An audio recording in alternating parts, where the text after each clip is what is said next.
Hi everybody, my name's Andrew Hyde. This is my final project for the class. So I'm just going to go over the four kind of things that we wanted in this presentation. So the first thing is I'm going to do this off my phone and I'm going to kind of just show it off my computer as I go through things and then keep flipping back from my face to this while I explain kind of my parts. So the first thing is my Bitmoji. So with this, kind of explain it. This was actually my first time ever making one, so this was kind of cool. And just I wanted to make him look active, so that's why I put a little headband on him in the sweatsuit. And he looks like me. And then I thought it'd be cool to have him coming out of an apple since it was like the beginning of our school year, so the kids would know that it's like a school kind of thing. And you always relate the teacher and the apple kind of thing together, so that's why I kind of thought that'd be a good idea. And it's like the entry thing of, hey, this is me, and this is my Bitmoji for the class kind of thing. So I thought that for me in general was a good emoji to use for everything. All right, so for my lesson, for my peer lessons with my other classmates in my Google Classroom, the video I'm going to show is about my spatial awareness lesson that I thought, and I'll show the part and then kind of explain what I thought I did good with it as well, and then show my peer review with that one as well. So let me play that quick for you. 2, 1. All right, now hopefully all of you guys are back and ready to get into our first activity. So this one's going to work on direction. We're taking those directions and moving to where I say to. So I'm going to say a direction, and I want you to do that direction around one of your items that you have scattered around your floor.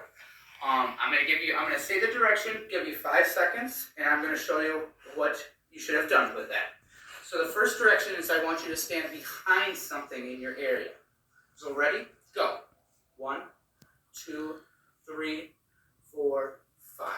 All right, so if I would have standing behind something, I'm standing behind this pumpkin, so that's an area where I'm not over here, and I'm understanding that that means behind it.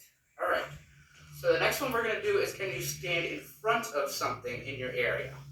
5, 4, 3, 2, 1.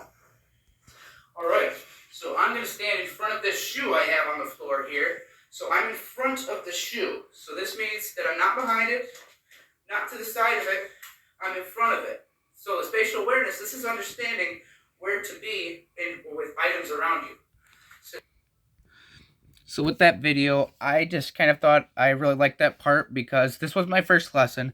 So it was a little shaky at first for me, but I liked that part because I'm working on spatial awareness, but I'm also working on getting better with direction and doing the start stop thing. I thought I did very well there with the start stop thing, giving them time to go do it and then come back to it instead of just being a consistent activity where I'm just saying go and then they're doing it and not knowing when I'm stopping. And I did a good explanation of stopping and starting. Also, I think with the spatial awareness part of it, I did a good job of breaking it down into separate parts. So I told them in the beginning I want them to follow my direction and I'll give them the amount of time to do it, and then they can do that part of the activity. So like standing behind, standing in front of, standing next to. And then I think I did well also with showing what it doesn't mean also. So if I'm standing in front of, this doesn't mean to the side, and I showed that. Doesn't mean behind, and I showed that. And so I think that part of my lesson was also very good in my opinion. So now I will show you someone's reflection of one of my team here. So she did her spatial awareness reflection here.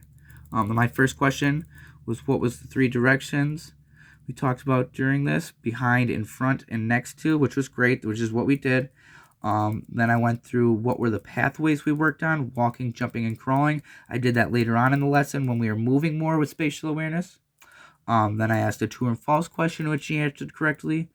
And then what part was your favorite, I asked. So with this reflection, she also gave me, she said it was a great part as well. Here, just a part.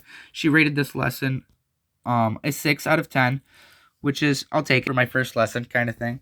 But I think with my reflection, it wasn't too simple, but it wasn't too hard of a reflection for the students to be able to do, or my peers in this matter.